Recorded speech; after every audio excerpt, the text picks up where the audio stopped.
I know that the elder generations have the difficulties of saying like, I'm quite busy, or let's arrange the setting boundaries, setting boundaries. Putting sort of the community before their own individual needs. I'm Özgecan. I'm Mirey. And we are two Kazakhs living in Berlin, Germany. And this is our nomadic lives.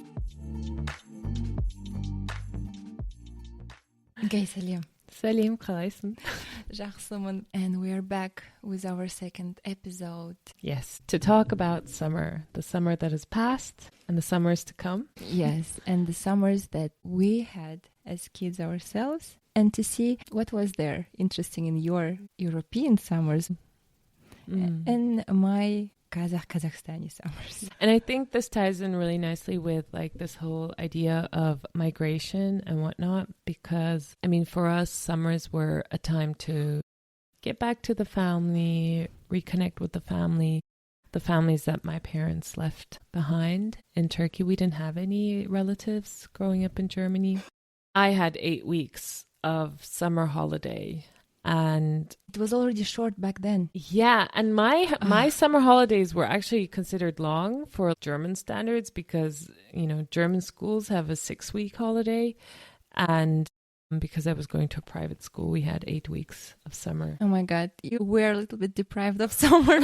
Sorry. Yeah, especially in Germany, right? Like it's so short. But yeah, I used to be really jealous of my cousins because they had a 3-month summer in Turkey, and their summer holidays started in May. Yeah. So it was like hours closer to how it works in Kazakhstan.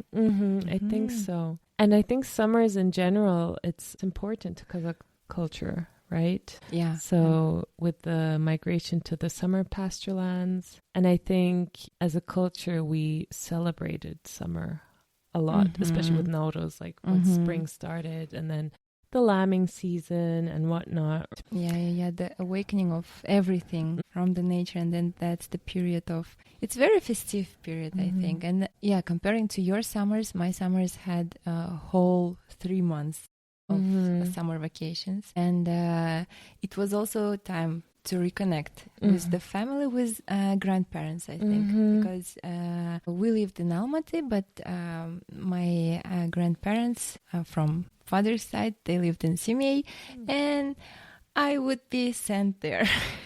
And your parents would stay in Almaty? Yes. Okay. They would stay to work, and those were really like primary school years that I remember, where my grandma still was alive, and those are the memories, the brightest, I think. With your grandmother? Yes, with my grandmother, and with like what I consider a childhood, I think. And I also remember now that was the time when we were like, me and my sister. Only she's 3 years younger, but later my second sister, third child in the family came, and I guess that's the time when my summer vacations to my grandparents stopped, because I would take care and help. How much older were you than your sisters at that time? I was 10 when the second sister was born, so I guess. Just like me, right? Yeah. Oh my God, we must have talked about this before, but somehow, yeah. And your third sister, your second sister, second sister is 10. 10. Okay. You and your second are 10. Yeah. But with my second sister, we only have 3 years of difference. We were always like close together, close, playing. Yeah. And with you? You have also 2 sisters? I do. My younger sister is 10 years younger than me, and my youngest is 12 years younger than me. And like, I think in Europe, like the first thought that you get is, are your parents separated? And is that why? Is it like your half sister? Like, no, that's not it. But my mother had me when she was very young. Like she was 23 years old when she had me, which isn't really considered that young in Kazakhstan. But I think for herself, she felt that she was very young and she didn't rush to have more children at the time. And, you know, so it took a while, and I was really, really happy when my younger sister was born, and then my youngest as well. Really changed my childhood. Yeah, the question I had about you were reconnecting to your family in Turkey. You were saying it was summertime only during the school period, or was it And for how long? And for me, it was only like this of 3-4 years, maybe the brightest that I remember, because after my summers were in Almaty. Yeah. And summers in Almaty are so amazing. Like, if you haven't been, please go. Yeah, the best place.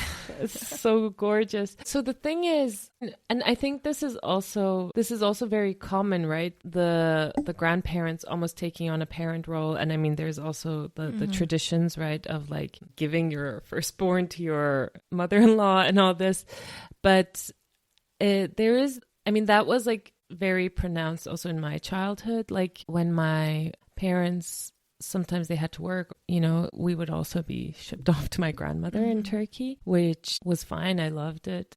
And we would go back. And the thing is, though, if my parents had the time, you know, they would, the years that my mom wasn't working and she was caring for my youngest siblings, we would stay for 2 months, the whole 2 months. And it was a bit of a longer time for me. I think it was up until a good bit into my teenage years, like where we would really go almost every summer. And then once I started getting closer to my 20s, we kind of stopped going as often. So my sister's experience of that summer would have been quite different. I mean, they would still go, but it wouldn't be for as long a period. And I think that also kind of coincides with the time that my mom returned back to work. But also, I mean, obviously there are practical reasons too. Like my grandmother had other grandchildren to take care of, or, you know, she was getting older and all this. So, but I mean, both my sisters and me, we have had periods in our lives where we would have been gone away from home for over a month and stayed with our grandmothers, each individually at some point. And I remember my younger sister once, she was there for a few months, and I went to Turkey and I saw her and I wanted to hug her and she ran away from me because she didn't recognize me anymore. Like, yeah, every one of us has had this sort of experience. And it's so different from how it's now. As a mother, I can't imagine really, like, I can't even agree with my kids, I think, to really leave them for a couple of months. Yeah. I mean, it's so different. I mean, it goes back to this study, doesn't it, that mothers who were stay-at-home moms just 20 years ago spent less time with their children than working moms spend with their children now. Like, we spend way more time with our children nowadays, and we organize our activities toward quality their time. needs. Yeah, quality time, but also like keeping them occupied all the time. And I don't know if it's good or bad. I can't tell. Like, you're in the midst of it and you're like, oh my God, like they just need exercise, or they need to like go somewhere where they can let out all that energy. Whereas, you know, before it was very different. It was like, go occupy yourself with something. Yeah. And also even if we were growing up, like you were in the West, I'm in the East, but still like this global situation about collectiveness, or it's like the grandmoms, what I mean is grandmoms and relatives were available to take care of us and to let the parents work or have their vacation or whatever. And then there was lots of trust and safety, more than now probably. But now our parents work and then we also live far from them. And I think for me, this moving here, migration really showed the first lesson of how actually the community, the village, really backs you up with all your moments when you don't have ideas for or something. And yeah, I mean, that's the thing. I didn't really grow up with that kind of community because my parents, they came to Munich, really just the two of them in terms of family. I mean, obviously we had like neighbors, and, you know, there, like I had, like, we had some Tatar neighbors, and my mom would leave me with her for like quite a bit, to the point where I used to call her mom. Like, she had 4 children. She has 4 children and they're all grown up now. But, you know, I remember really well. I would also call her mom because they were calling her mom. I mean, I probably was very young. I just remember that moment. But apart from that, yeah, we didn't really have that community. So it was really on us to find ourselves. So I kind of feel at the moment, I mean, I don't even live that far from my parents. I live like 6 hours by car, 4 hours by train.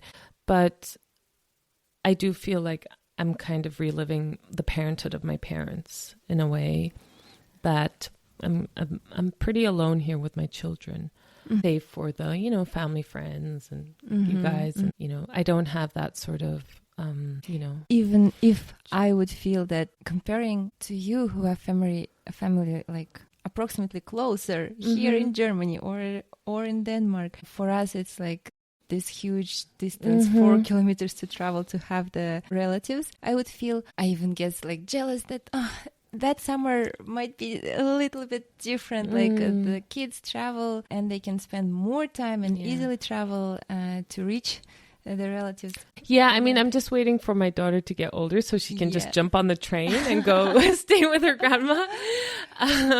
But I think, I mean, we briefly touched upon this preparing for this episode, was also the lives of our communities have changed, right? Together with globalization, together with sort of like capitalism coming more to the forefront and individualism becoming more important. Even if I were to go the way we used to go, like everyone is working. And I think in my childhood, it was still very common for mothers to be at home so that, you know, my mother and my aunt, and there was this whole atmosphere of, you know, things happening and them getting together and cooking and going shopping, going to the bazaar.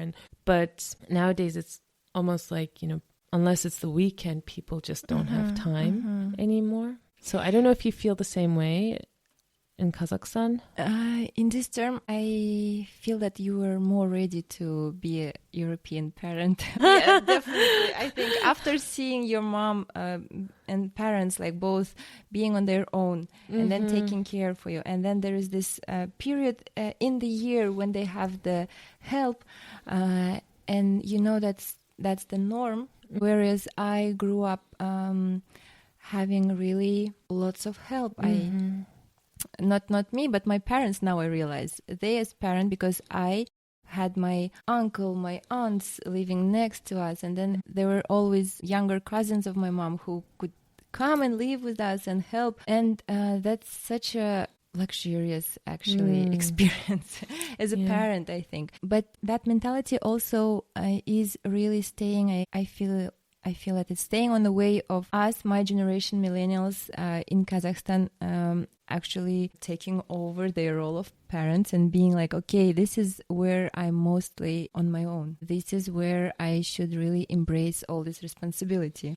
So you feel that shift, like between what your parents sort of... Definitely. Because my parents now as grandparents, they work. My parents, my in-laws, they also are active, and like there is no such what is it called? They are available and there is attachment and kids love them, and then we know that we can rely on them. They have their lives, and I see and understand that we have our lives, and then I feel that migration really helps to see that and feel that. And then because back home I guess it's also from the experience of knowing different groups of people there, I know that the elder generations have the difficulties of saying like, I'm quite busy, or let's arrange the setting boundaries, like setting putting sort of the community before their own individual needs. And so you feel the elder generation now doesn't have as much issues putting those boundaries in place, or do you feel like you don't want to burden them with the... Is it more coming from your side, or is it coming from theirs? It must be mutual for it to work out, right? Yeah. But they are learning, but it's not, unfortunately, it doesn't come directly, right? Like this healthy way of communicating. You see, this is my desire. And what do you want? Can you actually, there is like expectations, not pronounced, like this big elephant in the room. And then they're learning, it's very individual in terms of families. I guess everyone is going through their own experience. In my family, with my parents, we didn't live so much close, but from my sister's experiences, I know that they are learning on the way to set these boundaries, to be like, okay, let's make an agreement. Yeah. And then it's a process for everyone, because everyone remembers as kids we were a lot with our relatives, and then this older generation now, they like, what do they want from us? It's a shift. I feel that shift too, because it became clear that actually it was a bit burdensome to just spend so much time or just go there and be there for so long, and people have work and stuff. But I think it really also came with this sort of work life that got added to the mix. And it's interesting because I see my mom, because I can't just show up to my mom's place and be like, oh, I have a hairdresser appointment. Can you just watch my kid for like 2 hours? I can't do that. But she has friends whose kids do that, right? And she always tells me about how they're complaining. Like, they would never tell their kids, but they're like, I have a life of my own. I've raised you. And now I just want to, have my own time. I want to live my life according to my own terms. And, you're a grown person now, and you need to like plan and ask me if I have time before you just come here and drop your kids off. So I do hear this from my mom's. It's not just one friend. It's like a handful of her friends who have become grandparents recently, who are all complaining about the same thing. So it's interesting because I couldn't imagine my grandmother sort of complaining like that ever at the time. And it's, again, this community thinking for which we do criticize our grandparents sometimes, I think, as well, because you're like, oh my God, come on. Do we have to really prepare 5 kilos of bağırsak because so-and-so is getting married, So I think we're really in the middle of this shift happening, right? And it's so important actually for everyone to to talk out loud about these concerns. Like, we all are changing and we really need to communicate, and it's okay. It's better to communicate, and it's that it's not gonna hurt my feelings. I'm very thankful to the individualistic experience, because it really, even if we had this attitude before of making agreement, now after living on our own here and valuing the time, I think it really kind of formed into this concrete belief about like how it should be.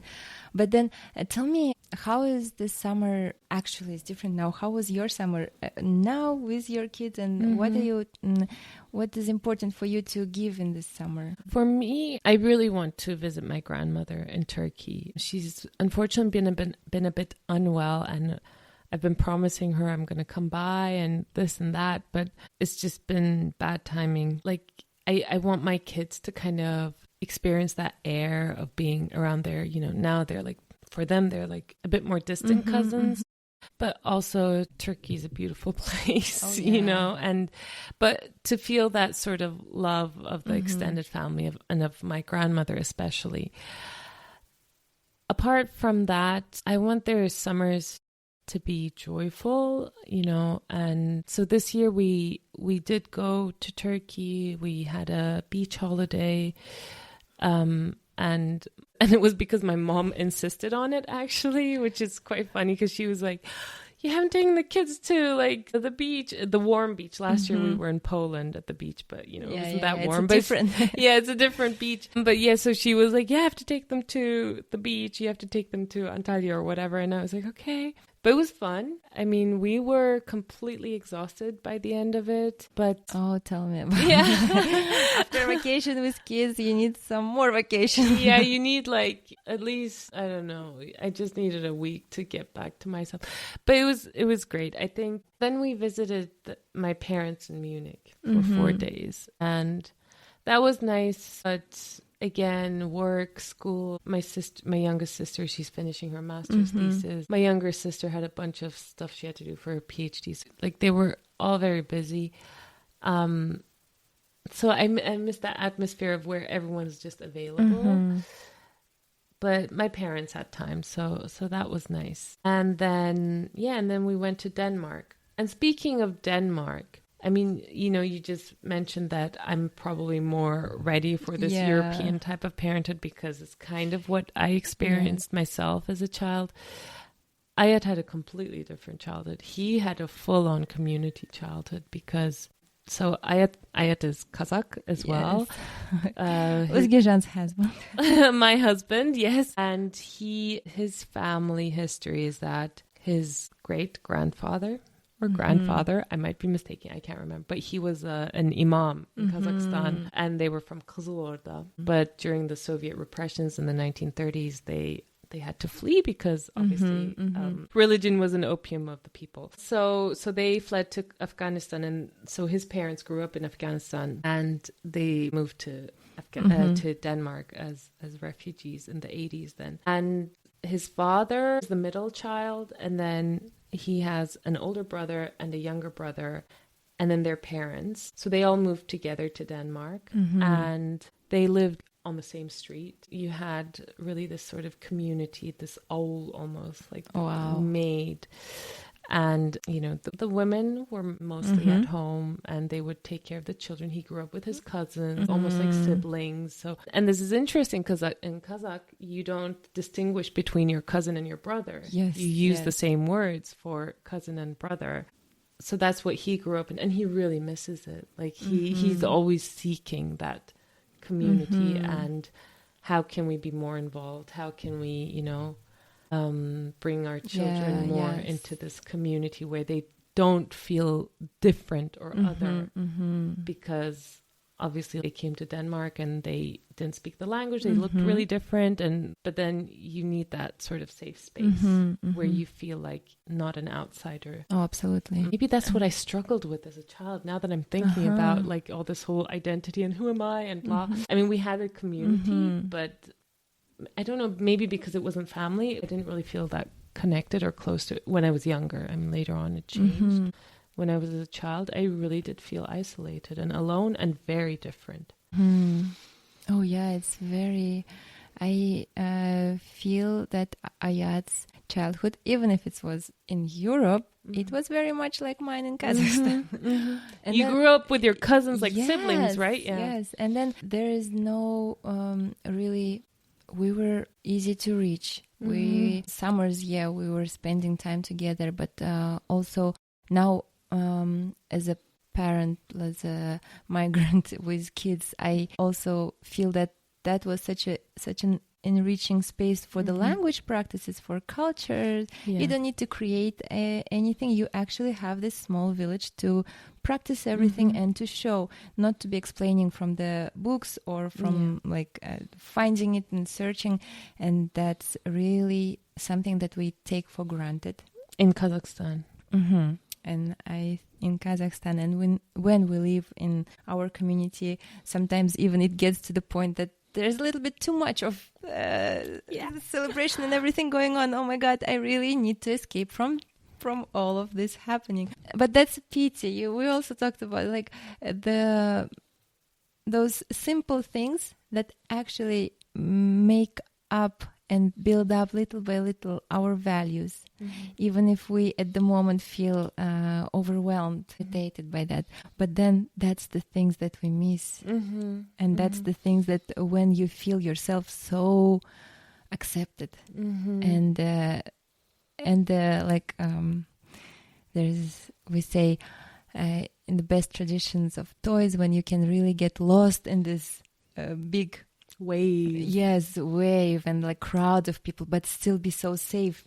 And everyone no one will worry about the kids because everyone is looking after each other. And here sometimes when we gather and have those like small playground gatherings or some small events, and then I love to feel that feeling when kids are, it's very rare, right? It's not something that we get spoiled by, but those experiences, I feel that that's when my kids have the opportunity also to build their identity, to feel that, okay, this is how it happens, and it's not only us. And then, I love that part of our community here, definitely. Yeah. But also the summer as the time to create that space for experience. So you took your kids to see their relatives. And that's the thing. I was so surprised when we went. So on my side, I'm the only one because of the big age gap, who has kids, right? But on Ayat's side, he has one nephew. The age gap is pretty big between my oldest daughter and his nephew. It's about 4 years. And I was so surprised, when they went, how quickly they got glued together, and they had been missing each other apparently, and we didn't even know. And they got together, they were playing, and it was so beautiful to watch, that there was this unspoken love toward each other that You know, children, they don't always have the means or the language to convey it, but it was there all along. And even I got surprised by it. I thought she sees him as her relative, like, but it was completely different. It was so nice to see them kind of have that connection, and through that have that connection to the community. And then of course they've like built this relationship to their uncles and aunts, and seeing that as well. So I guess you're right. That is kind of where I seek that connection back to the community. It's when you have the time and the means to travel and visit those places. But you had a very different summer, didn't you? Very different from yours, for sure.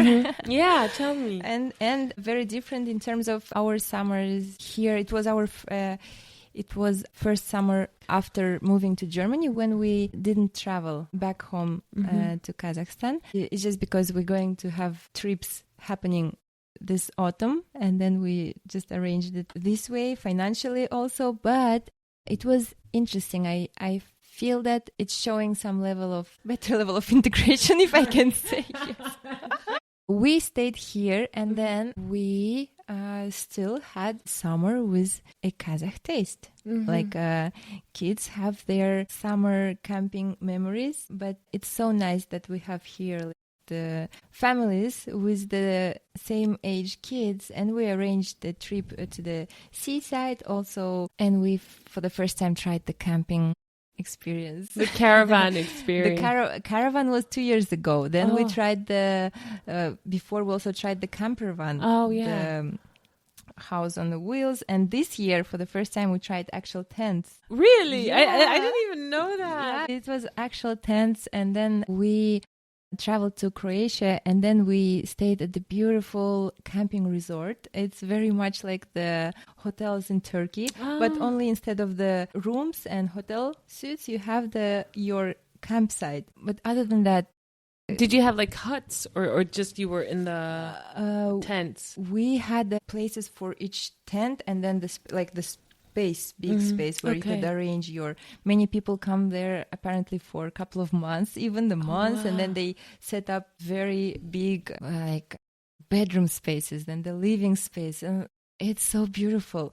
And I loved it. And then it reminded me, it was so funny when you have to travel like from your place where you're staying to sanitary unit, to the shower, and then to wash the dishes, to bring it back.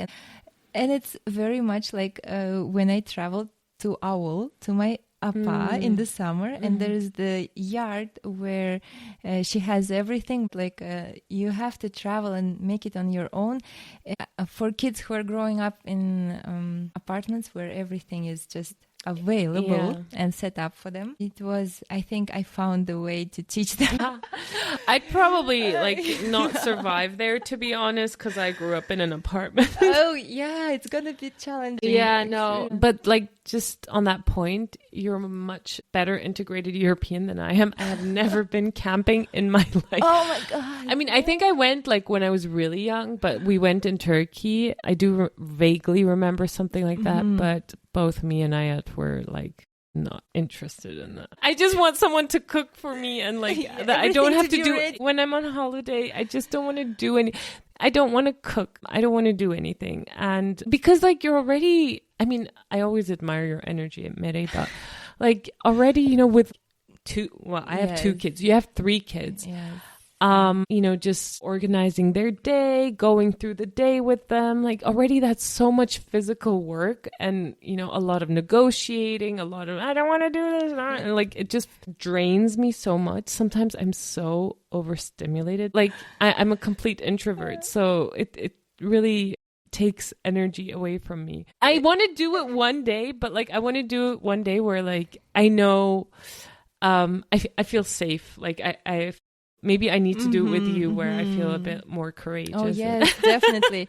I will show you the parts when it's very much like Kazakh owl life. Yeah, okay. It's so, well, I am romanticizing a lot, and at the moment I was when you want to see the things, you see the things. There is this laundry space, and then I remember the images of my Appa having to do that on her own, but in a separate space.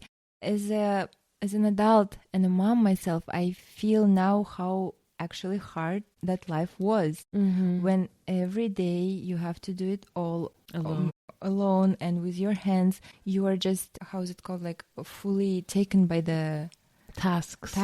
For us, it was this romantic experience of 1 week of living and then just connecting, reconnecting and remembering. But no, of course, it is difficult. It's not for everyone. And it's funny because it's like we have more of this touristic mindset probably. In Almaty, when we were living there, we would so rarely go to visit Mideu or Koktebye, but when we have guests, we go. I love going to Koktebye and Mideu, so yes. Yeah, every time I'm there, I'm like, I have to go.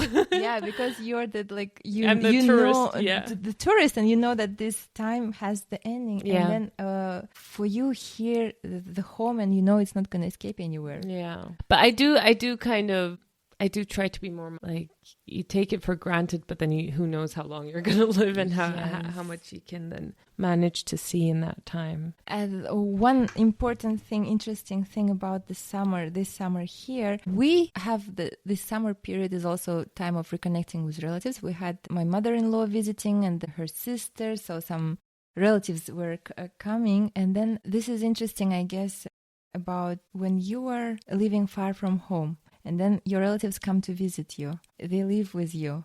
And I realized that this experience and probably level of connection that I experience when they are home is different from how we live and how we know each other when we live next to each other in Kazakhstan. It's so, so different. In what ways?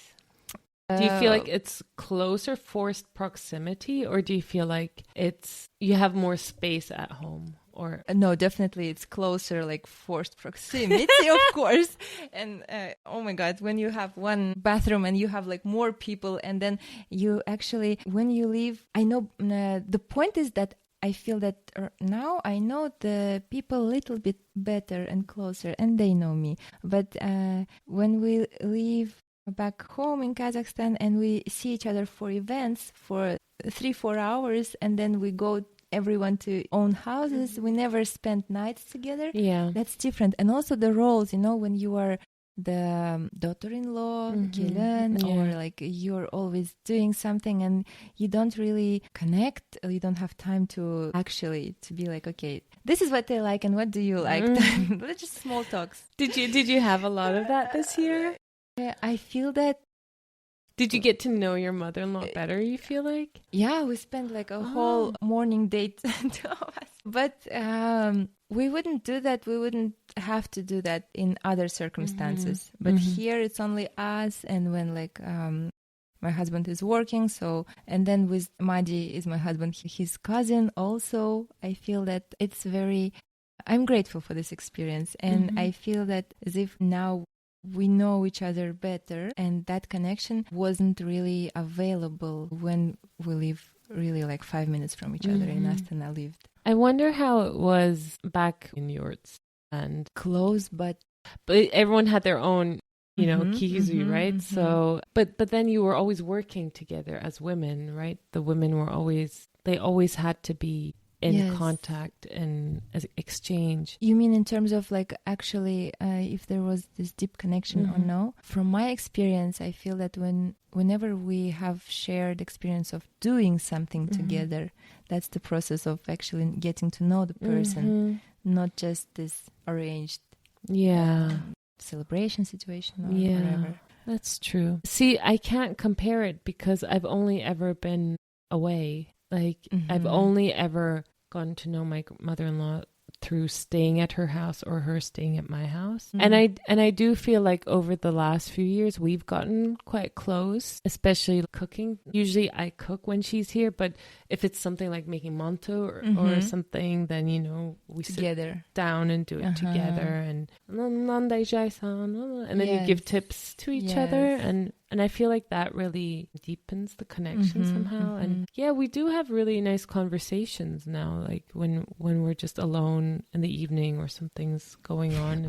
we should mention here that we have how many, like in my case, it's 11 years of experience of being in that family. And for you, it's 12.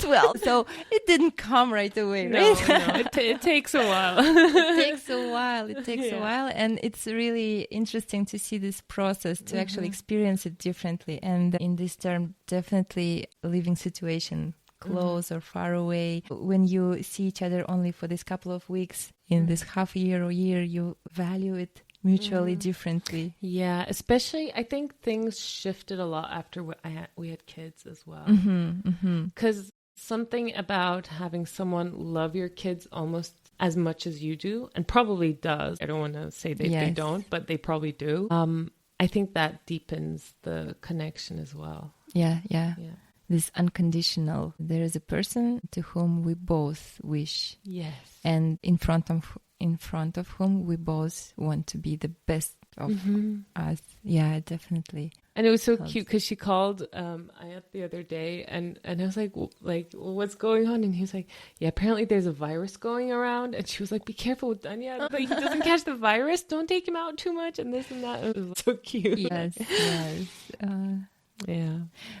No, it's really nice to have I don't know if we would value their presence. We would, of course, but we wouldn't have time to reflect and to understand that the presence of relatives, and then for kids, how it's really nice. And then when we have most of the year now, being on our own, and then those islands of togetherness to kind of remember and also to strive for again, to wait for it again. And definitely summers are this beautiful safe space where life should be lived to, I don't know, two most colorful sets of it. Yeah. I mean, it's where everything goes alive, right? And I don't know, I just love the sunshine. I just feel so much better when it's summer. Absolutely. And I think I think it is really a season to be celebrated. Yes, it is a celebration. And when you can celebrate then with the people who are close to your children and who your children love and see them kind of blossom, right? It's almost like a blossoming when they're in that environment, the way you see that sort of appreciation for each other. And I mean, also obviously we have our own appreciations as well. And then here I just had a thought that it's so good to have the German approach of planning ahead, and summer should be planned. Yes, for you and for all of us. I guess it was planned to send us to have the time with relatives. Back then, probably parents didn't have the thoughts about us to having the connection, but they had to because they worked and to have the help. But that's what we remember. Yeah. Right. And then if you have kids, they're gonna remember the summers. The most. Yeah, absolutely. And I mean, obviously, it's also a time where hopefully you can take time off work and just spend more time with your kids. And I think that's sort of what kids also remember the most about those times is to see you and to see you enjoying yourself, I think. And I think kids then see that and they enjoy themselves too more. Yeah. No kid wants to see a stressed parent. Oh, definitely. To wrap up, a question I had, how different do you feel after this summer? What did you see, feel, learn about yourself? About myself. Well, I had some other stuff going on, professionally as well, but I think this is more of a personal journey, not necessarily from the community or from my family, but I'm really determined to come out of my shell by the end of this year. I keep saying that. And I think this summer I've made taken big steps towards that, including this podcast, right? Absolutely. Yeah. And but apart from that, I feel like I just appreciate everyone that bit more. Yeah, this summer. Oh. What about you?